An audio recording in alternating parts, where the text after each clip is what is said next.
Man, Justin. Hello, Justin. How are you? We haven't done that in a while. I missed that. I missed that. Hello.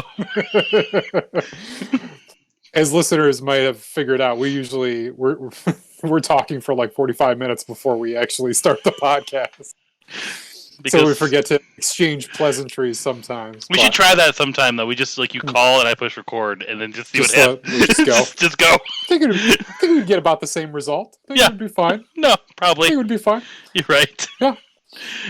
So this week, on this podcast of ours, this week our topic is going to be favorite bad movie. But what do we do every episode, Justin?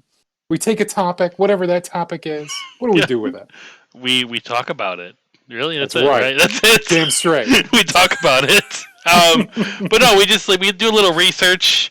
We might change what the topic's going to be for the next episode, kind of like what we did here, or change the title. We just changed the title. We just changed the title. Same thing. We just changed the title. Underrated wasn't really working for us. These are bad movies, but we like them. That's really they're still underrated in our hearts. They're underrated in our hearts. In our heart of hearts. Well, so we pick this topic, these categories. We do some research. We try to figure out why we like something so much. We've got some extra stuff. We just finished recording, and I think it'll be up pretty soon, our Young Frankenstein bonus episode. Technically, it'll already be up because this episode's going to come out in August. Oh, very good. We got it in before the end of July, too. Aren't we great? So July's bonus episode is all about Young Frankenstein. It's really fun to record. Haven't seen it yet, go check our Twitter page. There's a little clip. Little preview, if you would. Get a little sample of it. And you can always check that out on our Patreon page. You can find other things on there. Mm-hmm. You can become a patron like 8-Bit Sean and Mac 40K Painting. Thanks, guys. Yep, thank you. You guys are awesome. And you've been out in the podcasting world, right? You got a little... You talked to somebody else besides me. Yeah. How did that go? It was actually a lot of fun. I got to talk more. I wasn't interrupted all the time. But no, it was a show called Persons of No Consequence. With their website is Can't Kill Creations. It was really fun, actually. It was good just to kind of branch out and try something new. I just had a really good time. I hope I wasn't talking too much, to be honest. But yeah, definitely check it out. They're on pretty much every podcast. They release a new episode every Monday.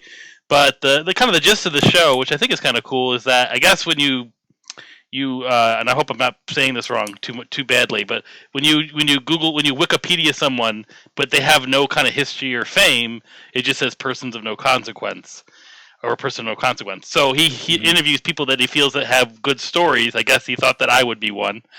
And but no, it was a lot of fun. I think right now they have 5 episodes up. He releases a new one every Monday.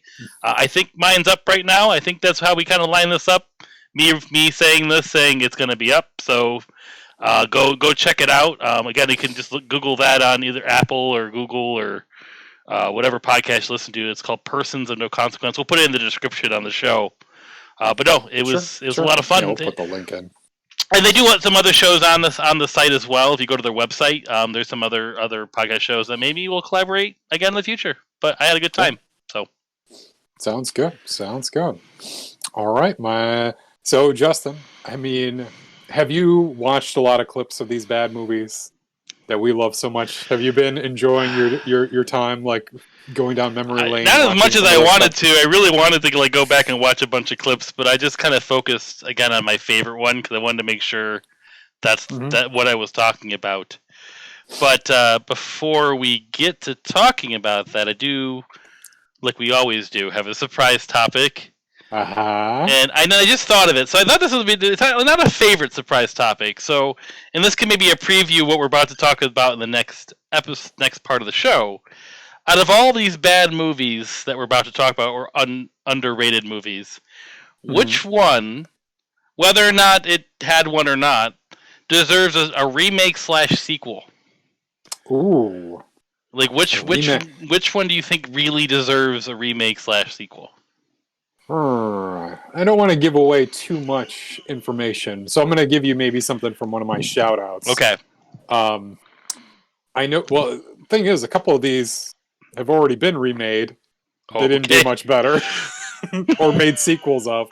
They didn't do really Well, well. or do you think there? Okay, I guess maybe to kind of twist that, but to make it like an actual an amazing movie. Do you think there's like potential in one of these movies?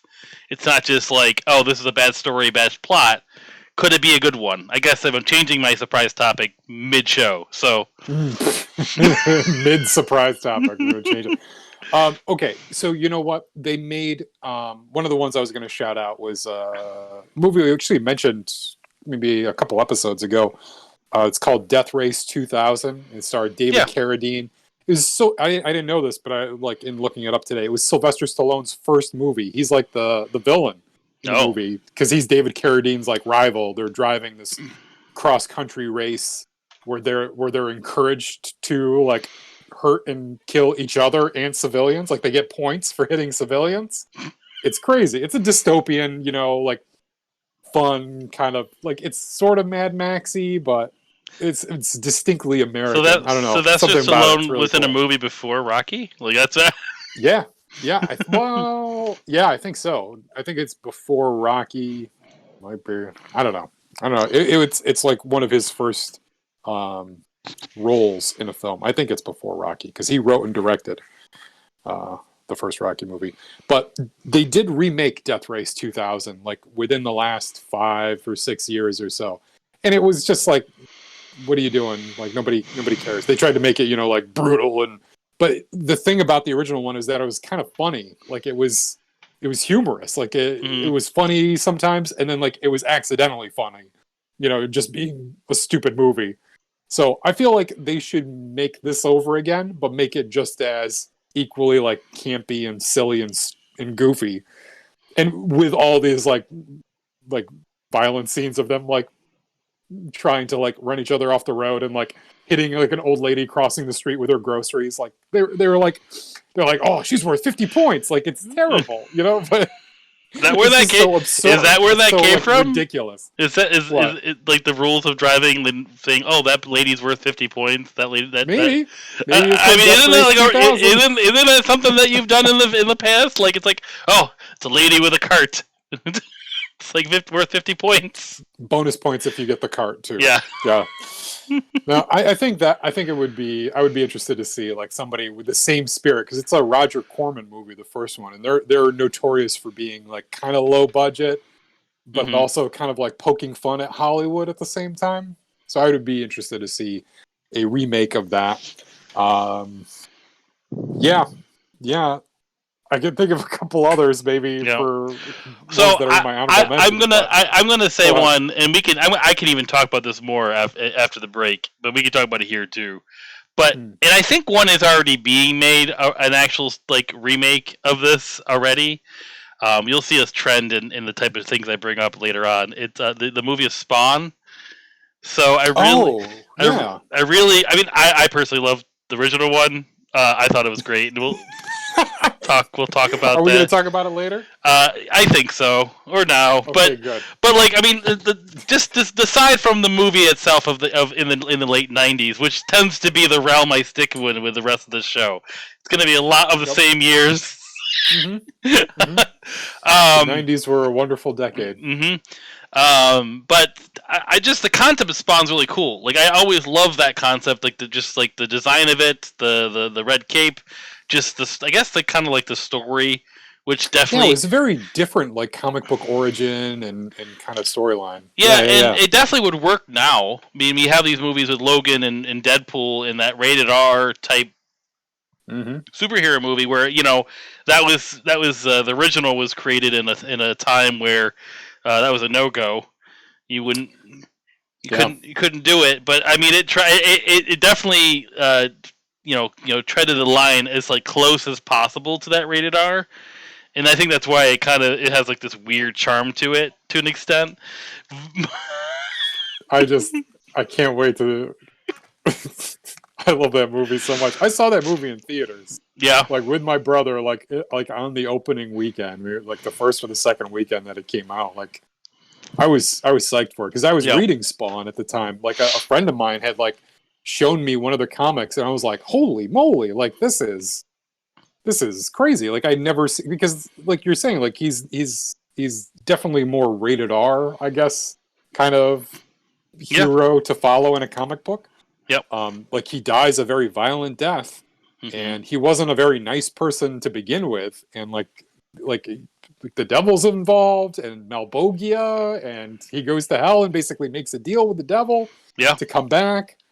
And it's funny how much they actually tried to do in the movie to actually like. Let's just start. We can talk about it right up now. With the comic book. Let's talk about it right now. Let's talk about Spawn. This is a surprise honorable mention. Let's go.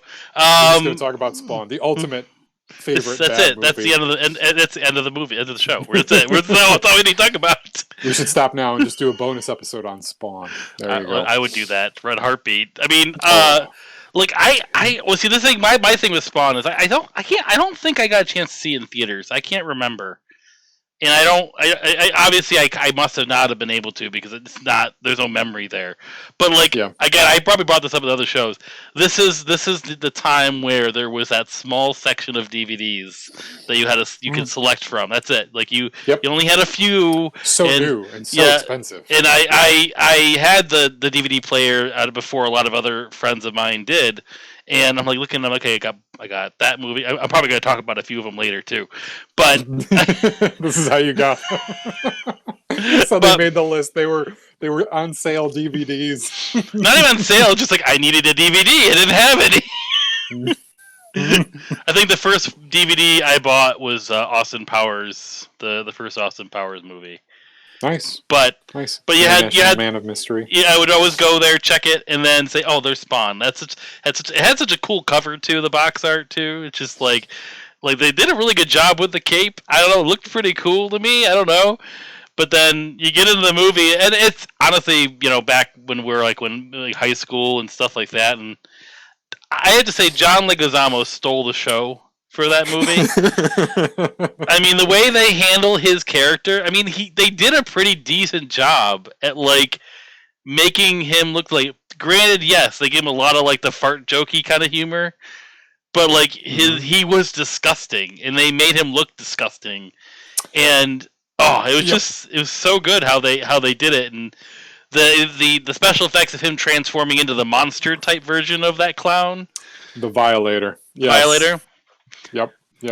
And they actually say that in the movie too, like, "I'm the Violator." You've been violated. Yeah, he does like an Arnold impression.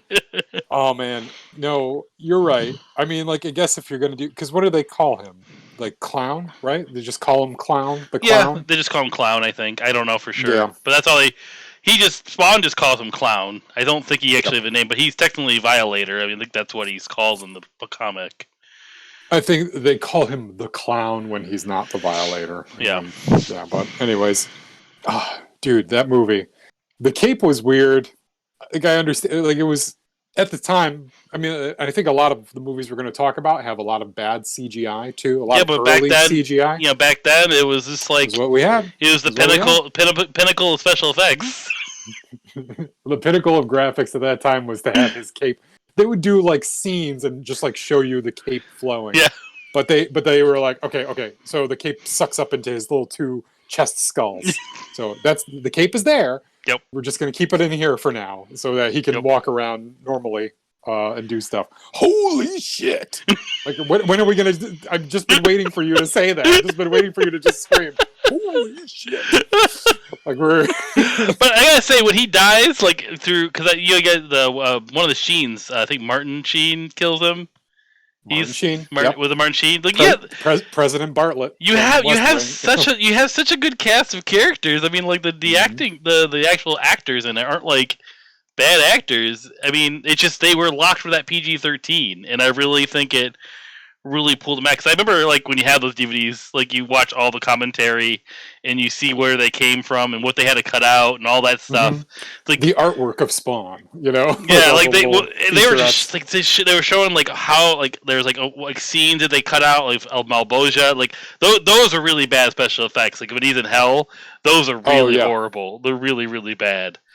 And I mean, like the concept of the character, I think, really lends well to a film because it is different than most superhero origins, and he's a very different kind of super being. Like his powers are limited. Like he can't use all, like he's got his like energy blasts or whatever, but it's like on a limited basis. Like he can't, he uses guns and weapons. Yep. You know, most of the time he's got like super strength and agility and, you know, all the other, you know, attributes of being like a hellspawn, but his like actual like magical powers are limited, and if you were to use them all he would die. Like I remember that was how my friend actually like sold it to me the first time I read a Spawn comic. It was like, he's different, he's not like, you know, like Superman, he's like infinite, like he's always super strong and he doesn't have like a secret weakness, he just has limits on his powers, and like there's only so much he can do. I don't know, I always found that like very fascinating, like the way that they set up that character, the fact that he's kind of a bad guy but you're still rooting for him.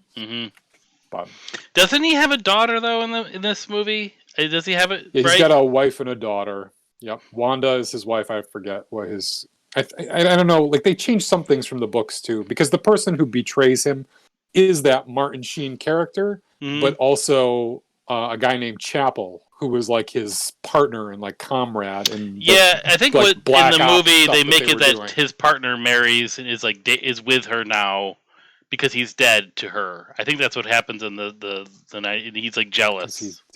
No, she's it's a lady, the one who kills him, the one who is like Martin Sheen's right hand. No, but like his partner ends up like being the father figure of like, you know, like he's dead, like Spawn. Oh, okay. Yeah, yes. Wanda. Yes. He like gets with his partner, and I think he just has this like sense of jealousy there. I think that's what happens. Yep. Maybe I'm crazy. Yeah, something like that. But like he has like this weird connection with like his daughter in the movie. Like they have to have they add that element in there. I don't know the comics that much. I just know the movie, but I don't know. I've always loved it. It's such a bad movie. I know it's cheesy, but John Leguizamo sells it.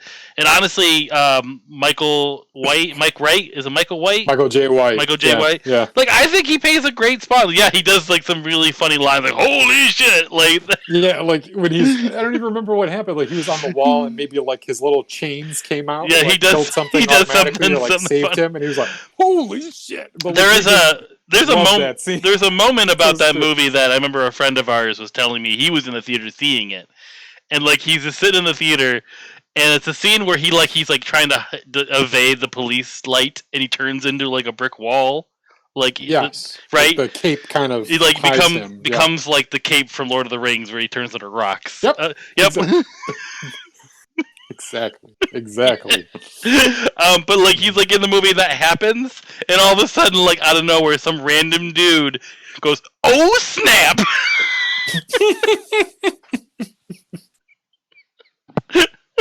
Like it's.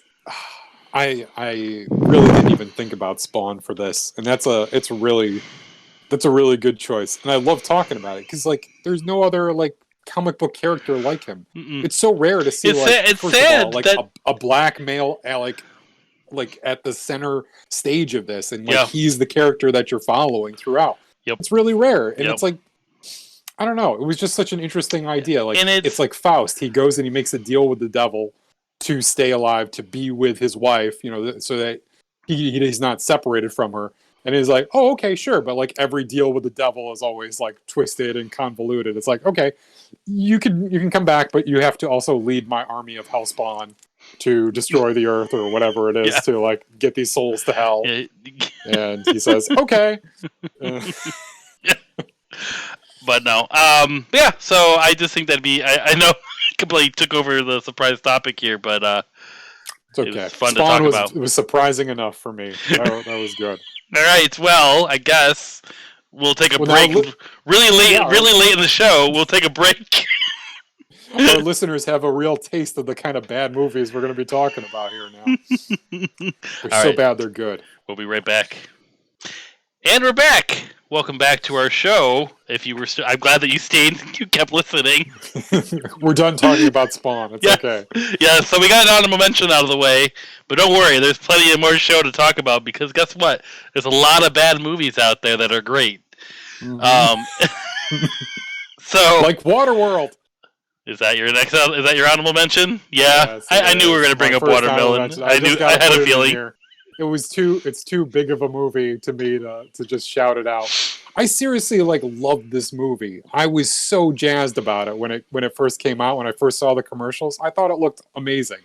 Like the whole idea, the whole concept, like the oceans just swallow up all the land, and it's just this is the product of global warming. Eventually, is all the polar ice caps melt, and it has such we've talked about it before, but the coolest beginning to a movie. It's the universal logo of just the world, and it just the universal letters disappear, and you see the water slowly rising and taking over continents, and then it's just one big blue marble. It's a terrible movie though, but it has great things in it, like Dennis Hopper as your villain. Yes. The I think his name is the Deacon or something. Who cares? He's awesome Who in knows? this movie. He's just a pirate. He He's loses a pirate. He loses his eye, and the guy's they managed to sew a doll's eye. I don't know. It's the worst surgery to repair an eye socket. And he literally does say, he's well, I'll keep my eye on him.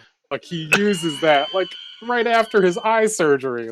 Come on. But we talked about Waterworld actually as a surprise topic in the past, and we didn't really go into deep on the plot. We just right. What was your favorite Kevin Costner post-apocalyptic movie?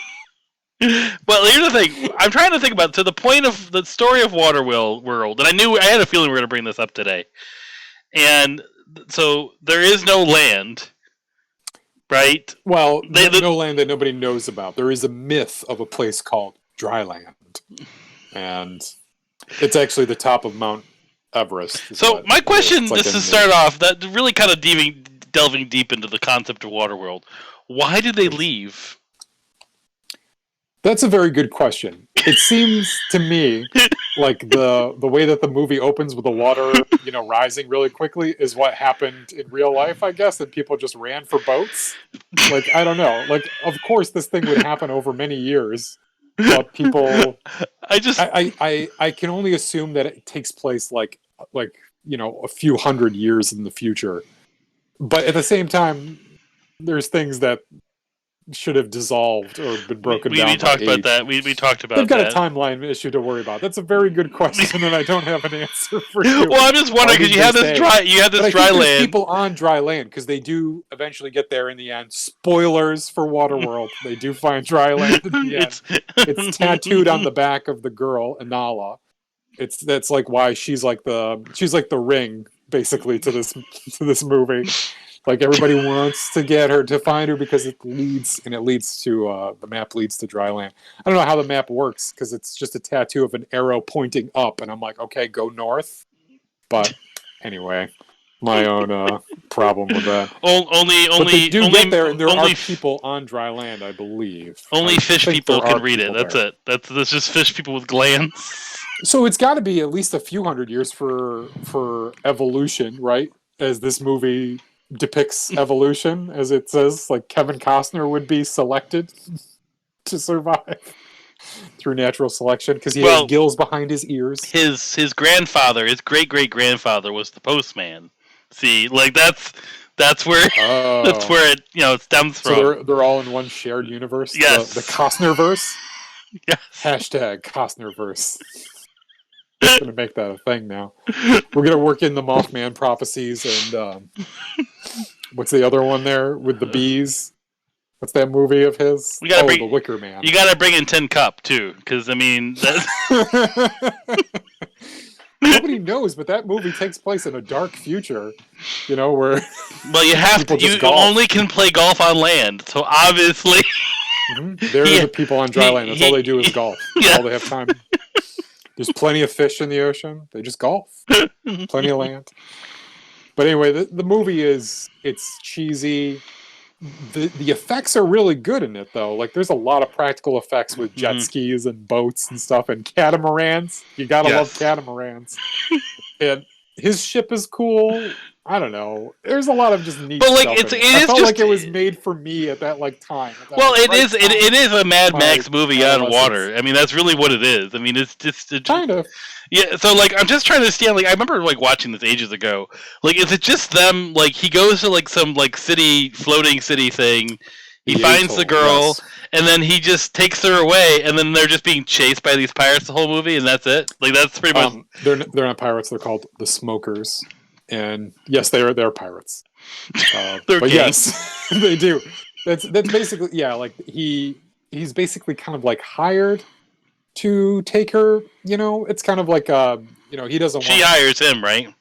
It's like what the hell, the Rooster Cogburn, True Grit, or even The Last of Us. Now that I've been playing that a little bit, Joel's character Yep. takes Ellie, right? Yep. Like against, like it's just a job. Like he's a courier, Mm-hmm. but then like he starts to reconnect with these people because Kevin Costner's character has been like isolated for his gills his whole life. He's just like lived alone, but these people are actually kind of like he's warming up to being around people again. So a lot of the movie is like him being a jerk and a dick to them, but then kind of slowly, taking responsibility and being a good friend and coming through for them and getting them there in the end. But yeah, they're chased by the Smokers, led by Dennis Hopper and an amazing group of. You're right, they're like Mad Max on water. I mean, it's like Fury Road. Like that's like it seems like it's just a bunch of it's a big chase, lot in of water.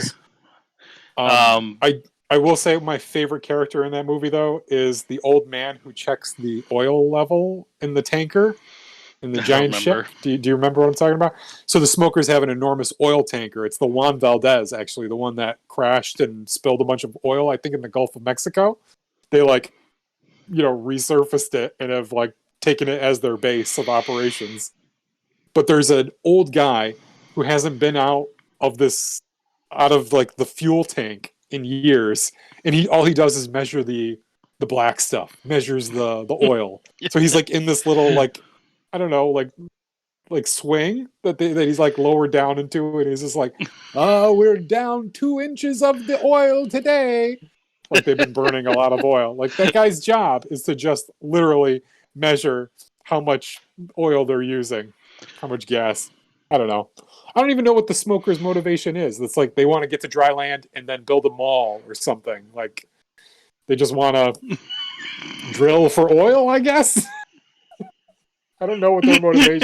And build a mall. Like we're gonna find her. We're gonna go to dry land. Well, they'll be rich because you can buy things with dirt. I mean, come on, it's this way. That's right. Dirt is currency. Yes. Anyways, right. Good All pick. Right. I knew you were gonna make it. So I have some bad movie facts for you.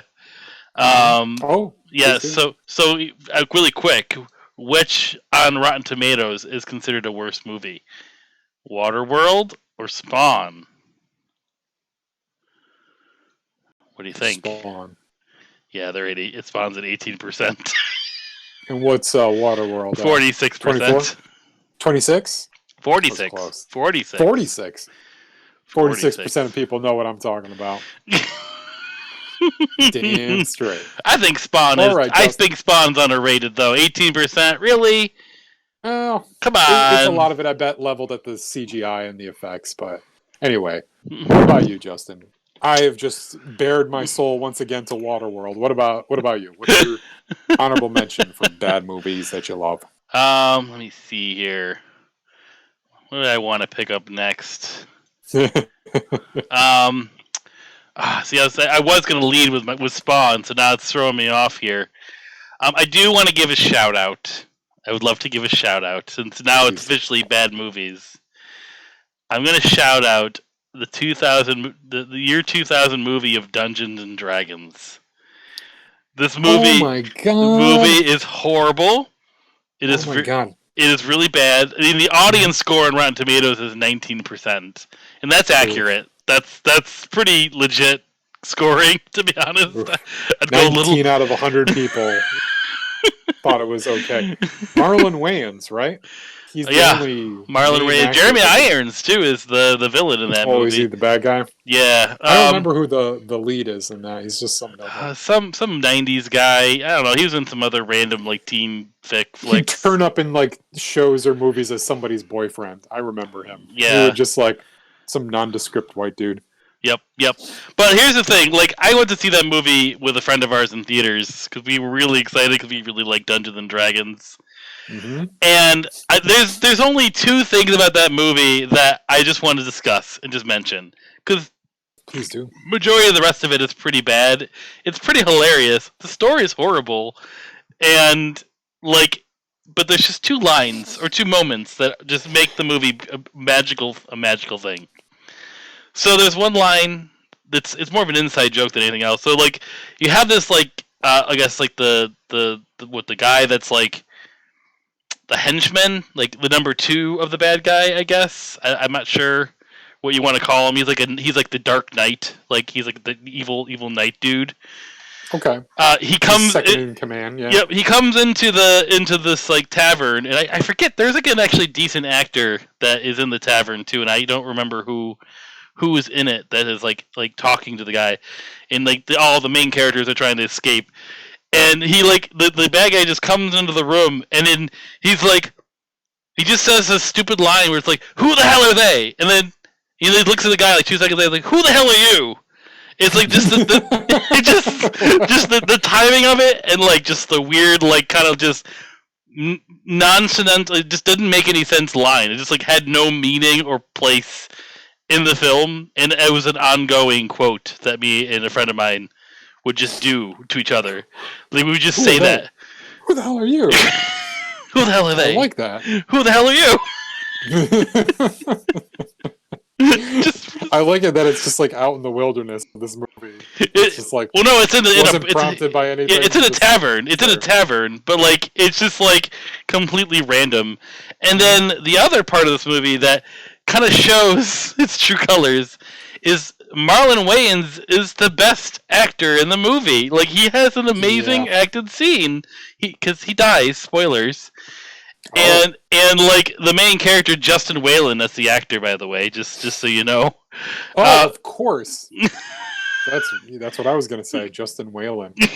Like, you watch Marlon Wayans die, and he just like he does this horrible acted like where he just goes and goes, "No!" It's like way worse than like Mark Hamill, which Mark Hamill's really good in Empire, but it's just like really poorly like just like flopped acting and horrible, where Marlon Wayans literally looks like he's dead. Like, he has a very good job at dying. Like, I felt a good death scene. Yeah, he does he's like very limp and very like just really dead looking. It's great. The best compliment you can come up for the movie is Marlon Wayans dies really well. Yeah. Like, he does a really good job of dying.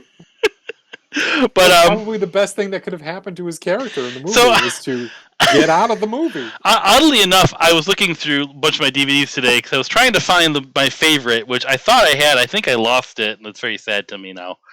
But then I looked through it, I'm like, oh, that's right, I forgot we had this movie on DVD, Dungeons and Dragons. Phew. Because Amber grew up, she likes watching cheesy movies, and she loved that one. Like, the story is so stupid. It's just like it's a battle of dragons, and the only way the Empress can win is she has the scepter to control the red dragons. But Jeremy Irons wants the scepter, but no one can get the scepter except for Justin Whalen. He's the only person in the world that can get that scepter. So he goes and takes it out of the cave, and then, of course, Jeremy Irons gets the scepter, where he could have just left the scepter there. So Justin Whalen is the Dragon Reborn. I see. I'm following the threads of this. Not at all. No. But I have to say, they do a very good job at doing Dungeons and Dragon monsters okay. I mean, the CGI is not bad, but like I remember when we were in the movie theater, we saw the a Watcher, which is like the kind of like the eye creature from Dungeons and Dragons. And like thing, and it just like sort of crawls across the screen very, very subtly. It's like not enough money for a longer scene than just walking across. But I saw it. He's like, oh, the Watcher! Look at it. Just enough of the little fan service I honestly wonder how far into the movie does Marlon Wayans die? Because I wonder if he was like filming this and he was like, "Listen, I think what would be really good for my character is if I die. It would also be really good for my career if I got the hell out of here." Well, it was towards the end. I mean, it was like Okay, it so was like towards the end, like the climax of the film. with 3/4 of the way, and then like Justin Whalen does his thing, but his character comes back as a light, like he's like a Navi, like a little ball of light. He returns, but you don't see him come back though. So Marlon Wayans obviously went to his other movie and decided not to film the scene of him returning to life. But No, it's good. I like being just a point of light. That's fine. You can put me in whatever scene you need me to be in. It's just I don't know what they were thinking. I mean, they had like Lord of the Rings as a reference too, and I'm just like, oh man, that's crazy. That movie came out after 2000, Lord of the Rings. 2000. So like that would have been the year The Fellowship came out. I think Fellowship was 1999 or 2000. Actually, it was 2001. It was actually a year before it, so it didn't have as a reference. But I'm gonna make. I guess I'll just make that my honorable mention because I talk about it enough. I mean, it's a pretty bad movie. It's probably the worst movie we're gonna talk about today. But I just enjoy some of the horrible acting and scenes, and just it's good stuff. So I don't know, man. I've got one for you that I couldn't get over reading the description of it. And this is a movie. I was going to shout it out, and I'll just do it quick. It's the film No Holds Barred. Are you familiar with this movie? I mean, it sounds familiar, but I don't know. It is the Hulk Hogan movie. Oh, it is a movie that they were trying to. It's about wrestling. And it's about him fighting a black actor who was in the Friday movies. I think his name is Tiny Lister. He was the president in The Fifth Element. You know that guy? Yes. He's a big hulking dude. Yep. I'm looking at the cover art right now. He's the antagonist, Zeus. And it's just terrible. They were really trying to push Hulk Hogan kind of like The Rock to make him like a movie star. And they were like, well, this is easy. We'll just make a movie about wrestling where, he's the hero in it. And it's terrible. But I need to just read this part of the I'm looking at images. I'm looking at images from the movie at the same time, just so you know. It's crazy. Eventually, like, Hulk Hogan, like, is chasing one of the henchmen that's, like, sent from the television executive, because that's the villain of the film, is the network rival executive. He's trying to put on a wrestling show called Battle of the Tough Guys. And Hulk Hogan, who's not called Hulk Hogan in this, his name is Rip Thomas is his name. Nice. And he just says, "Rip it," a lot. And he does this hand motion, "Rip it." So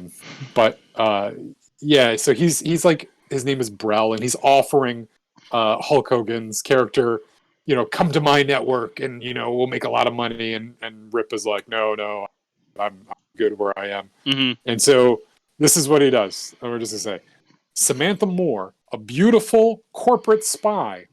I didn't know that was a job, first of all. A corporate spy, a beautiful corporate spy, is sent by Brell to seduce Rip.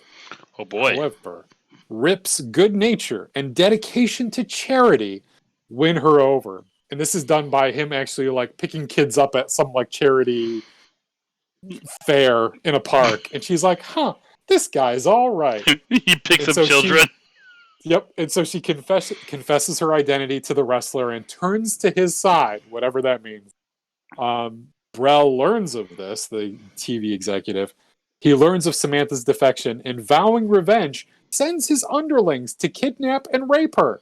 However, Rip manages to stop the would-be kidnapping and raping by throwing one of the stooges into a tree trunk. Justin, part of this wrestling movie was a rape scenario where this beautiful corporate spy who turned to the side of Hulk Hogan, whatever that means. That sounds very awkward these days. If anyone's watching the video, if you haven't watched the video, just go check the video out. I'm just like... Just his head buried in his hands. He's just done.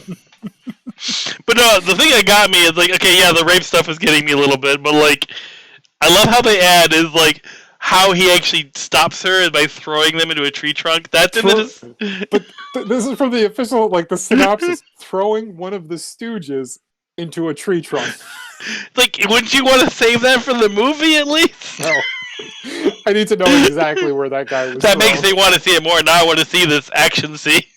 Oh my god, it's funny. It is just hilariously bad.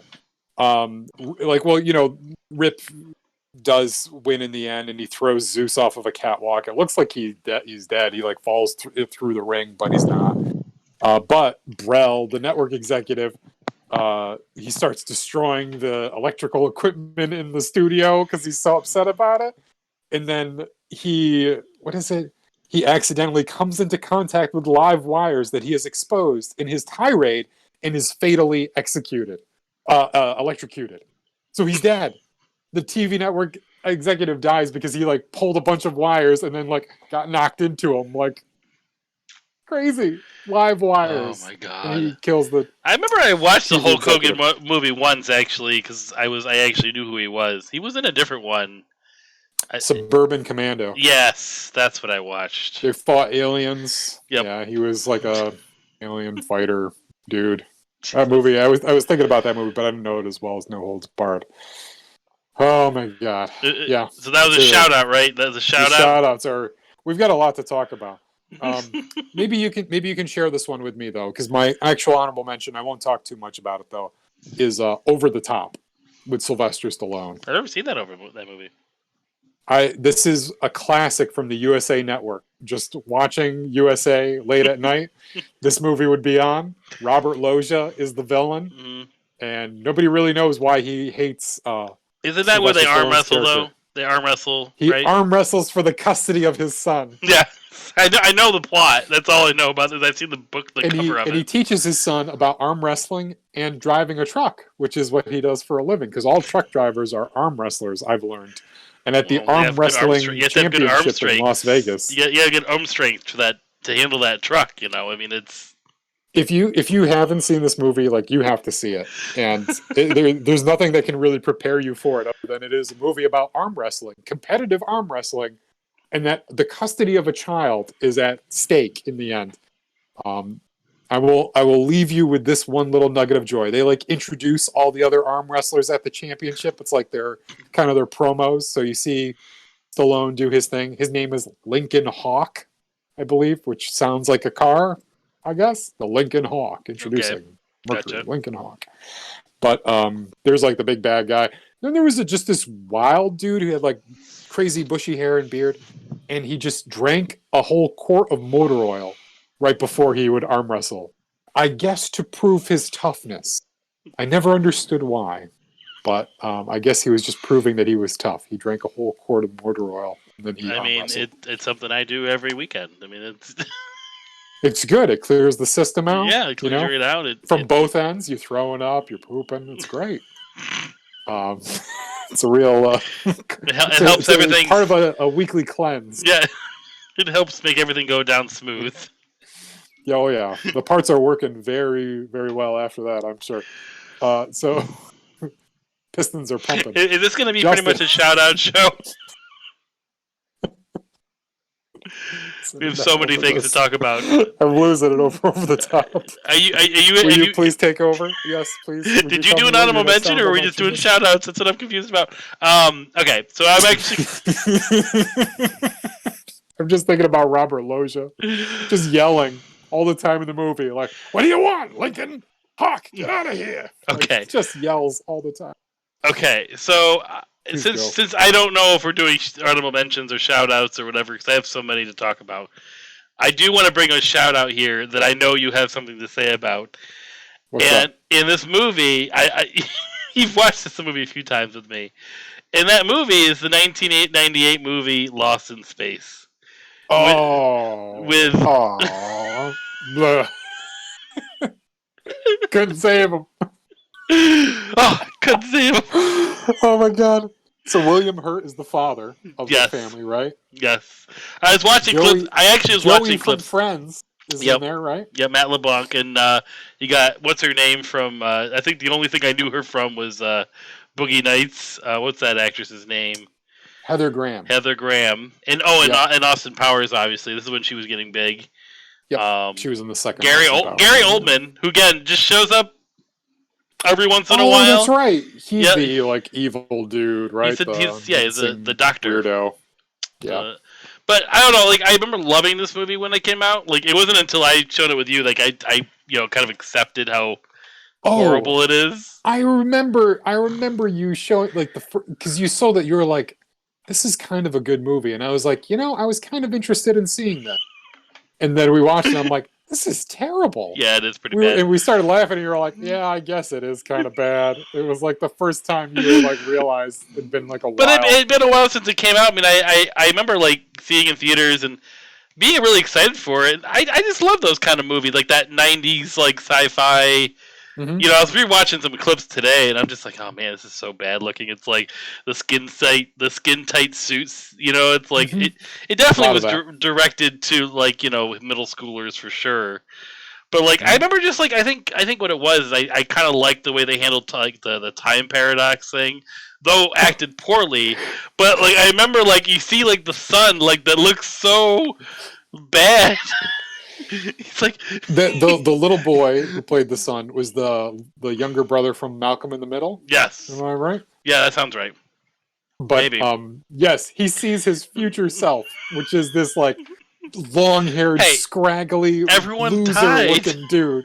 He looks like Thor from Endgame, kind of a little bit. He's a mess. Yeah, he's a mess. But oh my god, yeah, because something happens like where William Hurt, the father, is like I forget like what exactly happens, but he's trying to prevent like his family from getting destroyed, but they do get destroyed, and his reaction to seeing his wife and his children and some other guy die at his inability to stop it was just couldn't save them. Was like the coldest, like, what the fuck? Couldn't save them? That's like your whole family just vaporized. That's William Hurt. That's William Hurt in a nutshell. Couldn't save them. That's William Hurt in a nutshell. That really is the movie in a nutshell. Like, but no, why are we caring about this? The concept of like they were on this ship that like they're kind of like seeing like they're like traveling through time. They're really confused about when they were on the ship, like what happened to it, investigating it. The concept was cool. But it just like the threads just kind of broke every once in a while. Like, it just didn't connect really well. You had some really bad dialogue. I was watching the clip today. It's just like when they're doing the launch sequence. Oh my god, the CGI looks so bad now. But like just like I remember like it's like Matt DeBlanc. His character is like a some old like military guy. I think he just lost his ability to fly or something, and he got stuck on this like babysitting duty. And like he's talking to the command, and it's like those old like voiceover quality things where it's like the guy's like, "Hello," blah, blah, blah, blah. It's like it doesn't seem like to match his mouth at all. Like it looks so like the voice seems like the wrong person for the person that's talking. It just didn't seem right. It's like I just was like, man, this is such a cheesy. But I don't know. I thought it was fun when I watched it. I will say one of the worst endings to a movie. I think because. They just like zoom off into space. Like that's the end. It's just like they have to go do the show now. That's yeah. I guess they're lost in space. That's only the first. So planet. So this to me was like the Brady Bunch movie because it was just like we're taking an old show from the the 60s, 50s, 60s. I don't know when Lost in Space was on. No, there. And we're just going to make a movie of it, and that because we're going to cash in on the nostalgia. That's what they did with the Brady Bunch movie. They did it with a ton of. They've done it with like the way back the Shaft. They did it with the Mod Squad. They tried. Family. What's up? Adam's Family. I mean, that was good. That was actually good though. But like that was decent. Yeah, but I mean, they did it. Yeah, just trying to bring this shit back. I don't know. I just enjoy it. You bring a bunch of shout outs. I'm going to bring in that. So like, apropos of nothing. No relation whatsoever. I would like to shout out the movie She-Devil with Roseanne and Meryl Streep and Ed Begley Jr. Do you remember this movie? This was another USA classic. No. Roseanne and Ed Begley Jr. are married, but Ed Begley Jr. is dating Meryl Streep like on the side. She's like a romance writer, like a Danielle Steele kind of like romance fiction writer.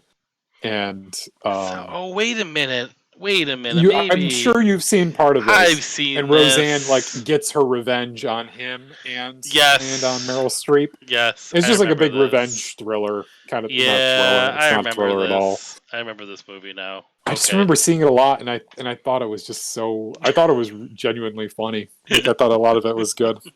It's not great, but No. I always thought it was a funny concept. All right. Do you have another honorable mention, or do you want to just shout things out? Oh, There's I've so got, many. I've got one more serious honorable mention. I Okay. will just shout out Star Trek Generations. Star Trek fans hate that movie. I liked love it. that movie. It's good. That movie's got good stuff in it. Saren, he's not a bad guy. He just wants to get back into the Nexus. Those of you who have seen it, there's like a thing that kind of sucks people into it and like takes them to like their best fantasy, like a fantasy dream world that they would live in. And the villain is a villain because he destroyed a planet to basically like move the Nexus so that it would take him again. I don't know. That's the gist of it. But then you got William Shatner and Picard together in the same movie. It's a good movie. Fun. I thought it was good. Okay. Do you have? Would you like? So me to go I would next, like. or would you like to I do have like an actual like I think like two movies that I kind of want to bring up. One's actually a good movie, Mhm. and the other one I love this movie, but it's debatable whether it's a good movie or not. So would you like the good Okay. movie, or would you like the one that's debatable?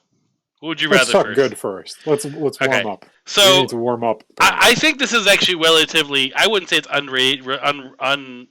I think it is underrated. This is why I brought it to the table. I don't think many people I know think it's a bad movie, yet you consider it one. I just want to give Starship Troopers its due. Thank you for shouting it out. I was worried it might have been one of your honorable mentions. I didn't want to bring it up. Yeah, I mean, honestly, it's got like a really good, like, I guess, like with 64%. It's like probably the best movie we're going to talk about today. But It's a good movie. It's a great movie, but I remember agree. when it came out, it had like a bad rap, I think, and I think it's just the time for it. But like, I think age has done that movie well. You know, it's really kind of has this sort of charm to it that I think a lot of like reviewers at the time didn't really quite see. Even I didn't quite see it. Yeah, it's like they missed like the sarcasm behind it. Like they missed like the kind of social commentary underneath it all. Yeah, it was good. No, it was good. Yeah, I still think it's a good movie. Yeah, with all the propaganda and stuff, like it's. I mean, living through the pandemic that we have now and responsive things that we've have been to recently, I can see the world becoming that against alien bugs. Sure. If we need alien bugs to unite us again, so be it. But I love the way that movie starts when they're like, "We've been attacked by the bugs." It might have something to do, like some scientists believe that it was because we were, like messing with them and like destroying their worlds. But how dare they? Like I love how they destroy us by throwing rocks at our planet. That's all that happens is they just throw an asteroid at our planet. They're bugs. Yeah. They're just big bugs. But oh man, it's just they I don't know, they just really emphasize like military, like space war so well. Like it's just like, cause you get in that point where it's like you're in the war itself, the nitty gritty, fighting space bugs. It's not just like this fantasy movie like Star Wars or anything like that. No, people get effed up. Yeah, it is pretty hardcore, and like it's just I think it's casted really well. You have some really, I mean, you got obviously Castor, you got your heartthrob like actor at the time, which is Castor Vanderbeek, whatever his name was, or Casper Van Dien. You have Van Dien. Yeah, you have Denise Richards, which was huge back then. You have she is the worst part of that movie. I know, but she's in there like.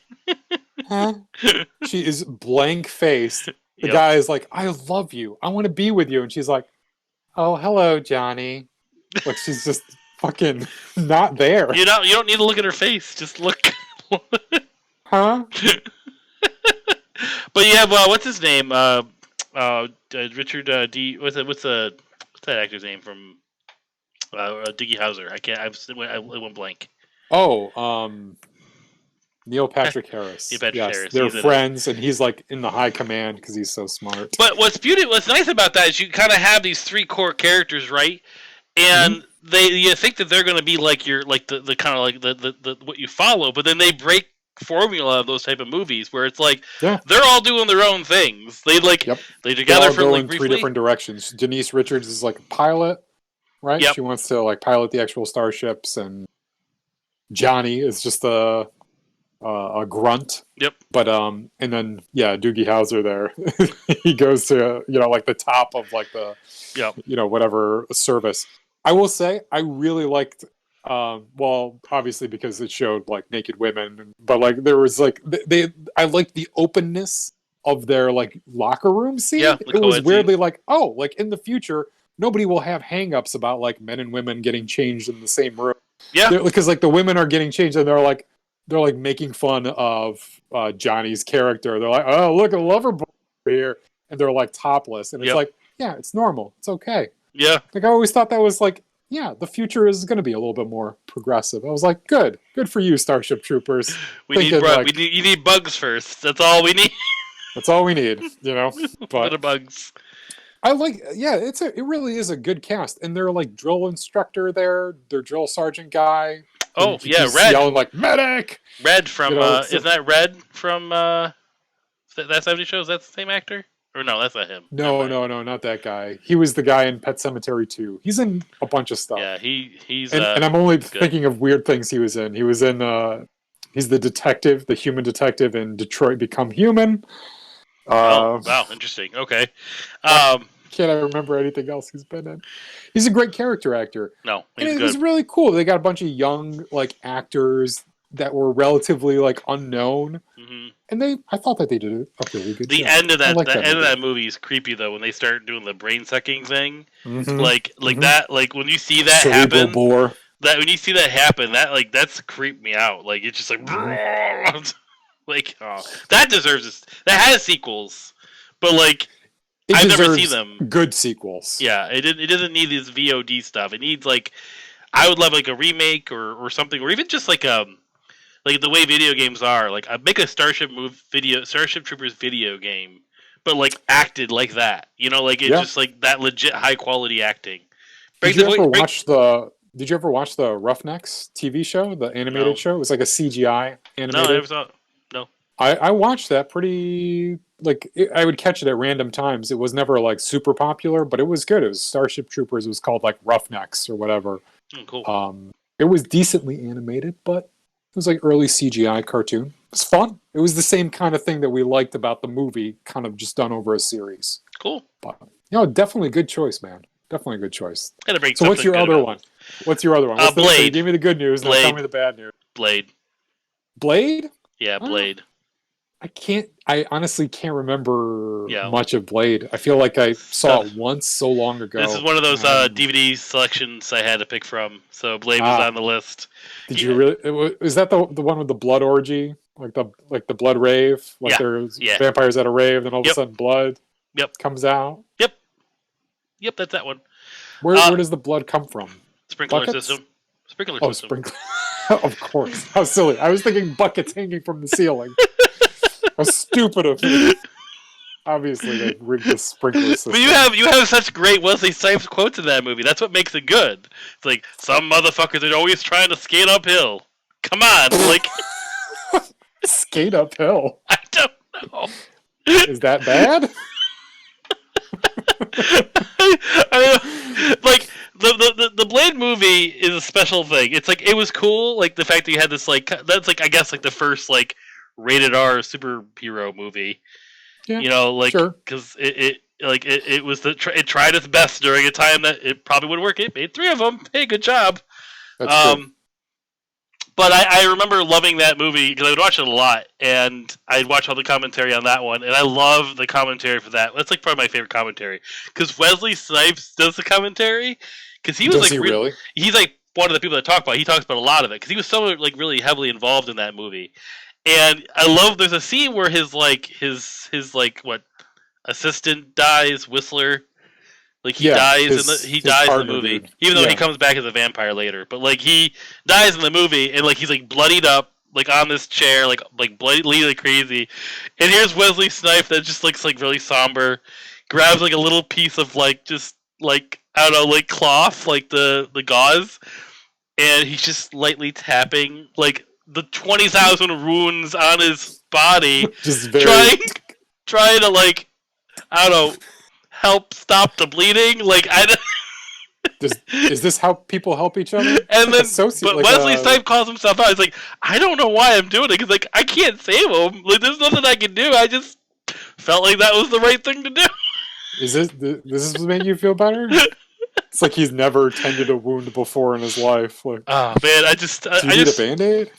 I guess like the thing I liked about that was like I mean I'm not really big into vampires, but like I like swords. So like Wesley Snipes, you know, he uses a sword pretty awesomely in that movie, and like I like swords too. And they had a sword fight at the end, and like it just they pulled off Blade really well to me. And again, like another superhero that was, you know, casted as like a black lead, and I thought that was kind of different at the time. You didn't have a lot of that. No. And the first one was pretty successful too, right? Yeah. Like in terms of like, I know it was. I don't know what the critics said, but I know like just about everybody I knew had seen it.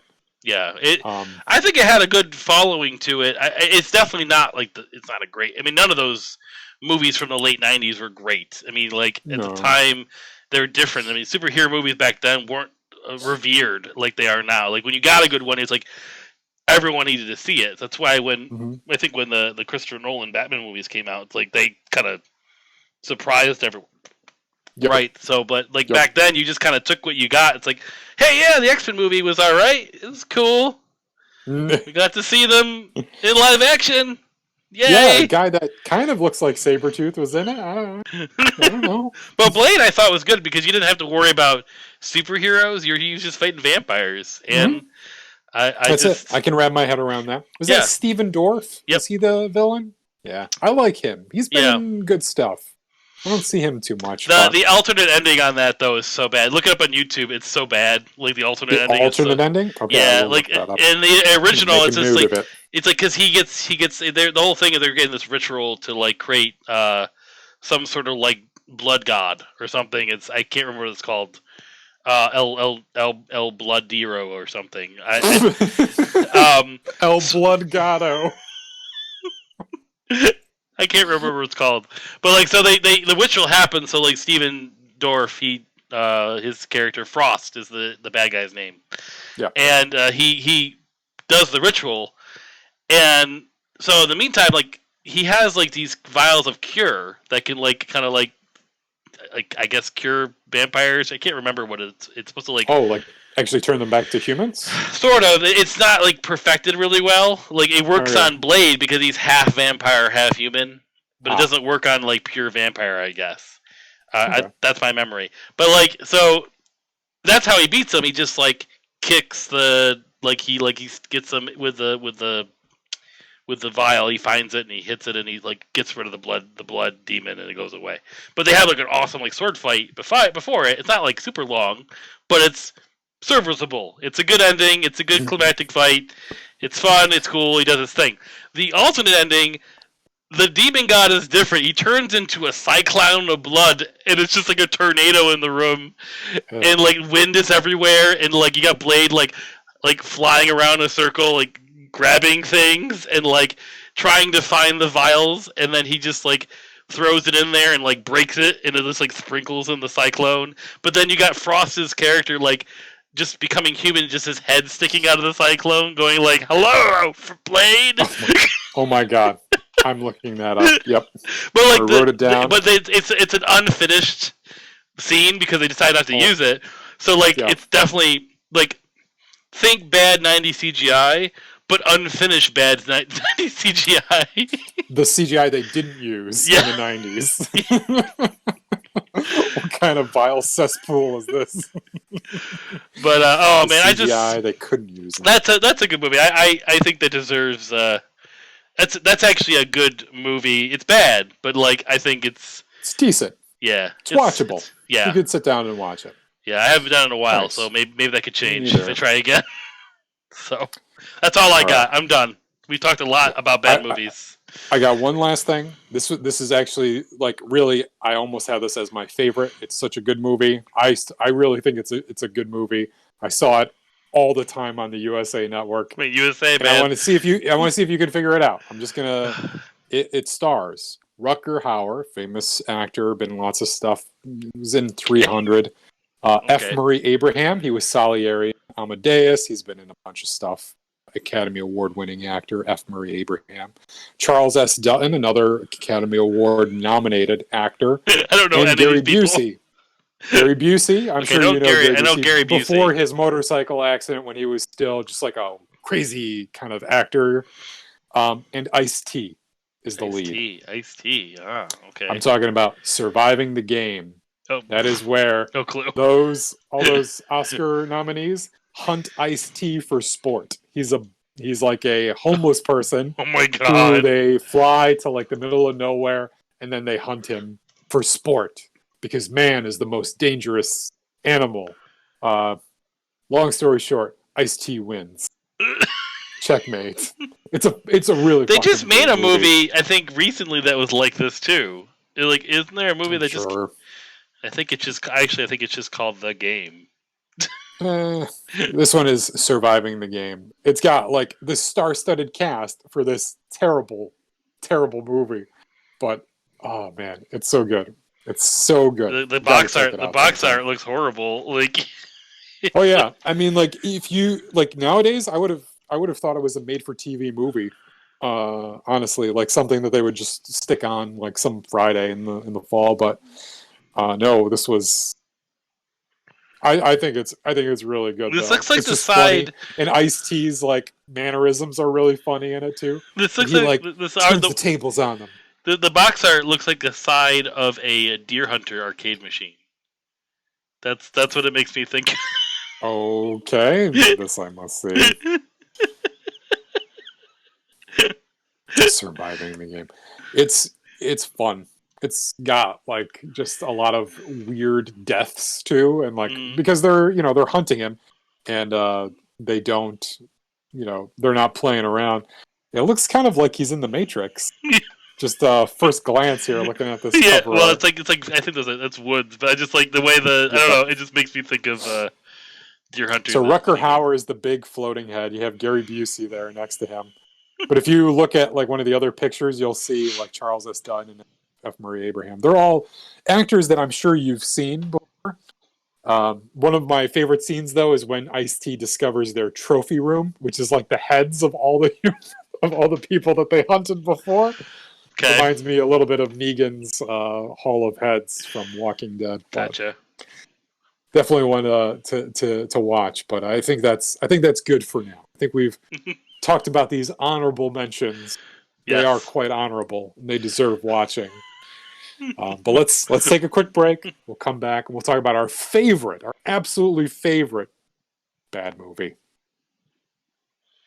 And we're back. We're here at the end to find out. First of all, Justin, what is your favorite bad movie? It's a long show. This is not a bad movie. I'm just going to say that right off the get-go, because we first planned this episode. It's an underrated movie. You might think it's bad, but I don't think it's bad. Okay. This movie actually has William Hurt in it as well. So I must really like him as a bad actor. My favorite bad movie is Dark City. Okay.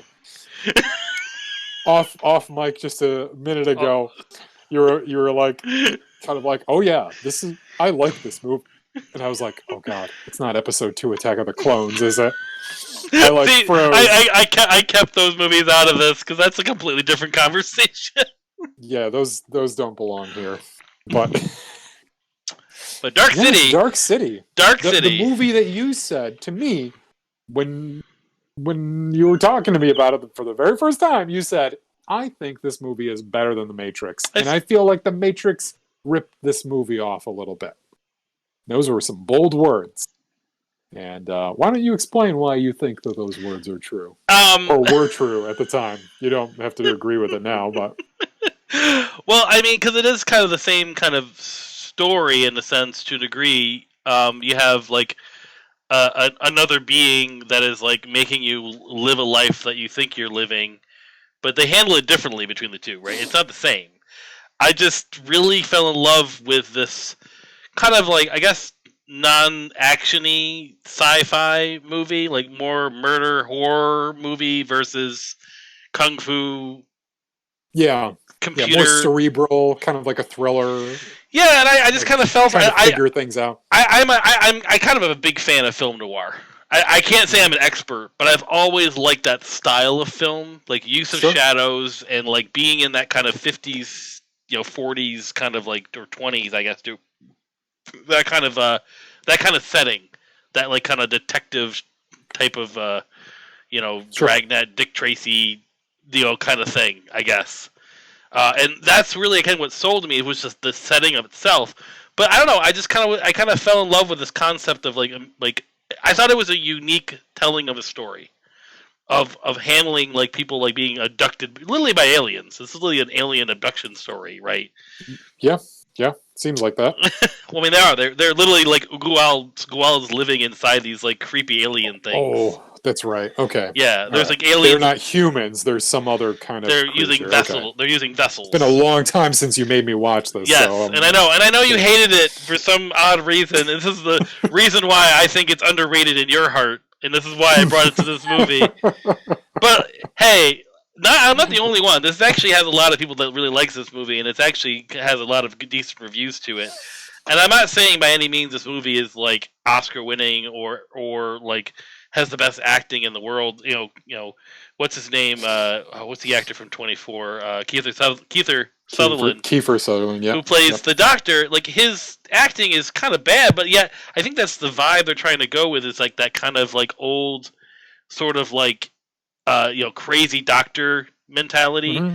Like they're mad scientist. Yeah, they were trying to get this sort of really kind of weird acting style, and I think why not bring William Hurt into that, who again isn't known for great acting skills. But but the concept of like the gist of the movie is they're in this city called, in a sense, Dark City. I can't remember the actual name of the city. I don't know if there was one, but. The reason it's Dark City is because they only, in a sense, operate at night because you're flying in space, and they never have the sun come out. It never comes out. Mm-hmm.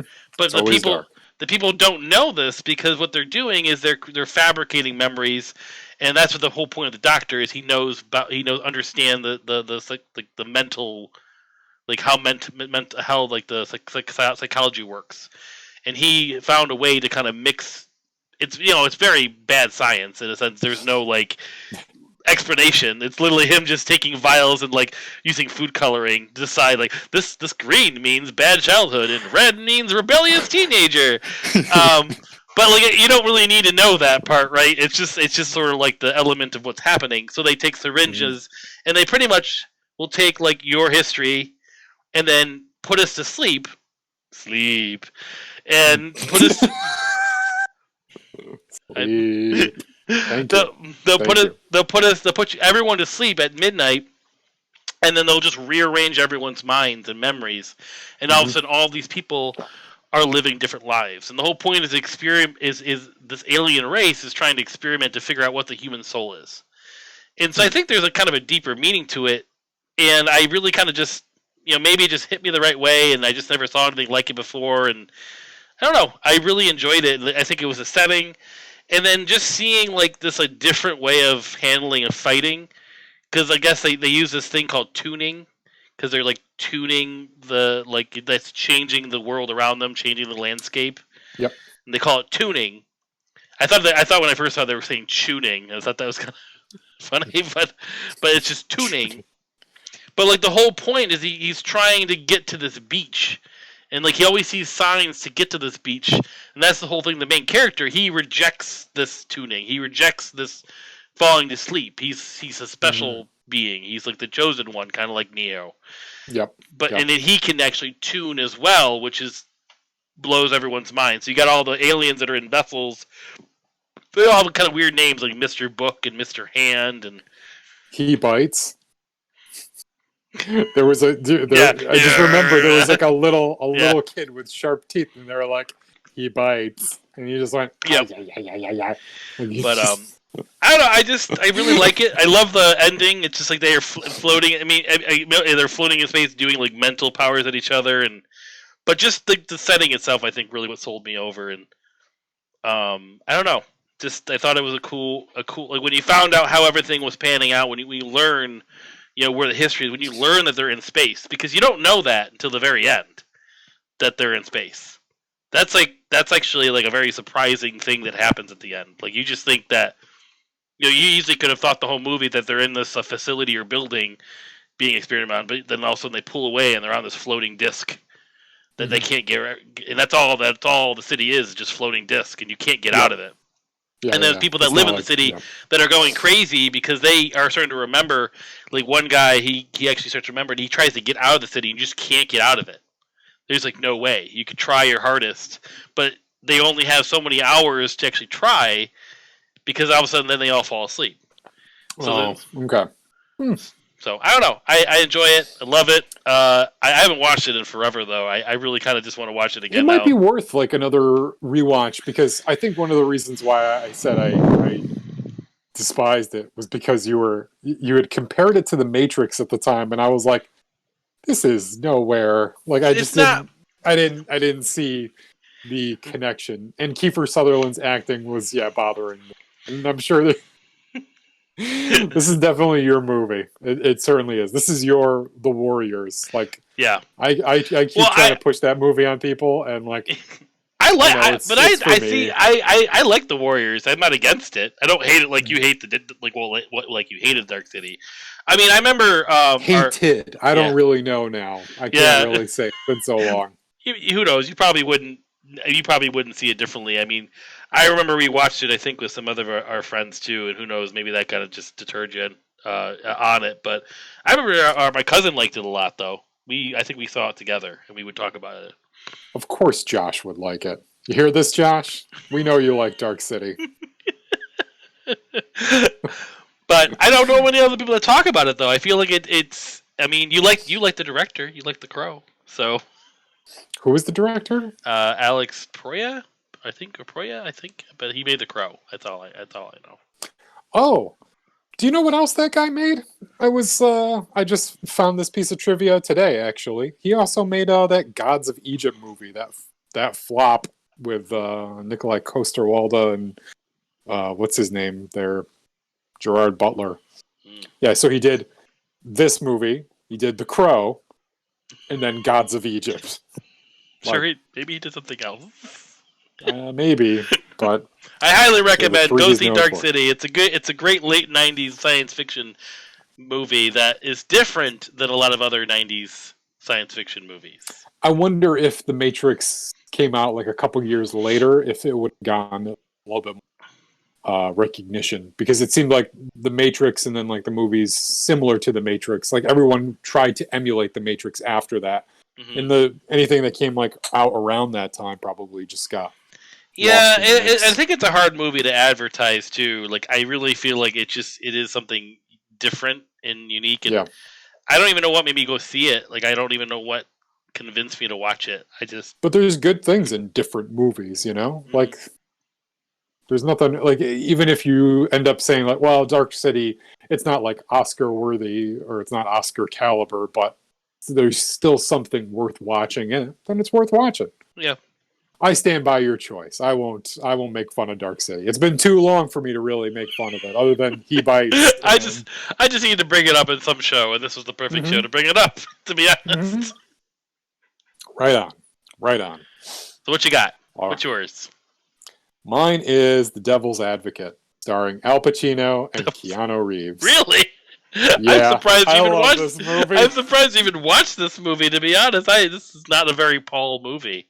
Justin, this is another one, like I caught it on cable, and then I saw, like my brother got the DVD of it, and I saw like the uncut version, like the regular rated R version. And then a couple of friends of mine in college had seen it, and then we all watched it together, and like somebody actually had it. And oh my God, we had such a good time. We would watch this periodically because it's all about Al Pacino. It's about Al Pacino just having speeches. Because who cares about Keanu Reeves is a lawyer in Florida, goes to a firm in New York. And Charlize Theron's in it. And who else? Jeffrey Jones, Craig T. Nelson, Coach. If you don't know who Craig T. Nelson is, Coach. I know Coach. Yeah, he was the star of the movie, or the TV series Coach. But Al Pacino, it's just about the things he talks about. At the end, he's giving a speech because you find out he's the devil, and he's been orchestrating this whole thing so that Keanu Reeves, who's his son, is going to have sex with his daughter to make the Antichrist. Like, that's the whole point. Satan's plot, bringing these people together. But Al Pacino is trying to convince Keanu Reeves, like, in a lawyerly way, like, why you should support the devil. So he's basically, like, talking about God, and he's like, oh, you like free will? Free will. Well, let's see, what's free will?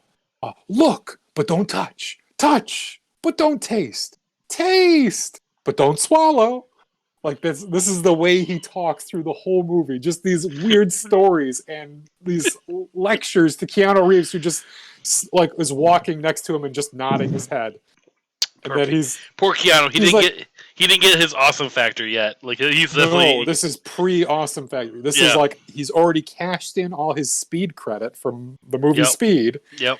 And now he's just like trying to find work. Yep. And whoop, lost ya. I'm bad. We'll keep that in. The cat's okay. That's all right. Cat's all right. I'm okay too. Paul's camera. Just so you know, I'm okay. He jumped with excitement. Loving the show. It got very excited at the thought of Al Pacino, and oh my god, dude! When he's talking about God, he's like, God, he's up there. He gives you free will, and then he sets all the rules against you. All your instincts against the rules. And he's up there laughing his ass off at you. He's a sadist. He's just like screaming all this stuff. Now, do other people see? I'm like, how much of this is the movie, and how much of this is just Al Pacino? Just go for it, Al. Just go for it. Just say what's on your mind. Do funny. People see him, or is he like? Is Al Pacino? Is only Keanu Reeves can see Al Pacino, or is it like? Is it not like that? Because he's the devil, right? Oh, he's like the head of this firm. He's like an actual character and dude, like everybody sees. And like Keanu Reeves' mother in the movie recognizes him. He's like, oh my god, that's the guy that took advantage of me when I went to New York City as a young, teenager. And yeah, he's an actual dude in it. People can see him, but he's like why? Keanu Reeves asks, like, why the law, Dad? Like, Dad, why the law? And Al Pacino's like, because that puts our hands in everything. We got the politicians. We got this. You just gotta, like, I know because I've seen it. There is a YouTube video of Al Pacino, just all of his speeches from the movie. They're great. He's just amazing. But that's it. That's my favorite bad movie. The movie's not worth writing home about. It's worth watching it, though, for Al Pacino, just chewing the scenery and just going nuts. Is that? I have to say, like, has there been a movie with Al Pacino since that movie? He was in since that movie. Yeah, there's been a bunch of movies. He was just in that movie, The Irishman, the Scorsese movie that was on Netflix. Right. And he also played Phil Spector in the Phil Spector biopic. The music producer who had like the huge afro, showed up in court with like a huge afro wig. Okay. Among other things that make him famous, but no, he's been doing stuff. But he's certainly gotten older. Was very surprised by that pick. That's a good one, I guess. I mean, it's got Al Pacino. I was surprised by yours too. Hoo-wah. Well, I'm sure we could talk about bad movies all night and all day long. A whole other list of shout-outs. We'll have to do favorite bad movie sequels someday. Mm-hmm. Ooh. I think we should just do this every year and find the bad movies. Mm-hmm. Well, the answer to that, the favorite bad movie sequel, is Mortal Kombat Annihilation. That's right there's the answer. Woof. Woof. To borrow a quote from Young Frankenstein. Woof. Yes. But we're done talking about bad movies. What are we doing next week, Paul? So next week, we're next time. We're not doing weeklies anymore. Yep. In 2 weeks, you're going to see our next episode. Take a step away from bad movies. We're going to talk about really good movies. We're going to talk about our favorite movies from Studio Ghibli. Yes. Most of them, I think, if not all of them, are Hayao Miyazaki movies. Yes. We're just going to focus on Studio Ghibli and our favorites from that studio and the stuff that they produced. A lot of good movies. A lot of good movies. Yes. I'm going to watch a few of them probably soon. Well, Justin, this has been Playing Favorites. I'm Paul. And I'm Justin. Let's do it again next episode.